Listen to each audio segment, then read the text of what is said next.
Hey Peter, have you ever heard of something called the Anglo-Siamese War? I just saw it mentioned somewhere. Oh yeah, I was just reading about that actually. It sounds like a pretty big deal in history, but not one you hear about every day. Really? I've literally never heard of it. What exactly was it even about? Like, who was fighting who?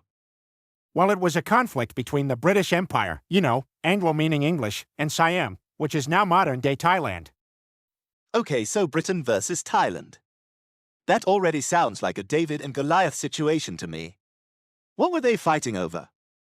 They were mostly fighting over who had control of the Malay states, like Kedah, down south near modern Malaysia. Britain wanted more influence and trade routes there. So classic British colonialism, trying to expand their empire and get more stuff. I guess that wasn't a surprise then. Exactly. The British used their powerful navy to pressure Siam, sometimes with blockades, to agree to their terms. Blockades? So they were basically saying, hey, trade with us or we'll stop everyone else from trading with you. That's pretty intense. Yeah, it was a strong-arm tactic. They weren't always big land battles like in the American Revolution, more about flexing naval muscles and political pressure. So what happened in the end?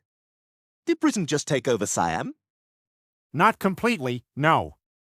But Siam had to sign some important treaties, like the Burney Treaty and the Boring Treaty.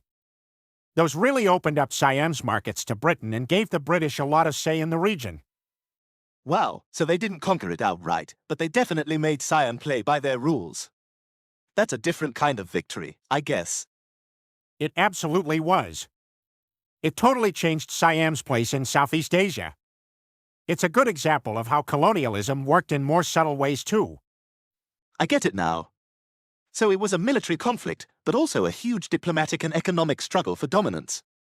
That makes a lot more sense. You've got it, Stewie. It's a fascinating bit of history, right? Totally. I'm glad I asked you about it.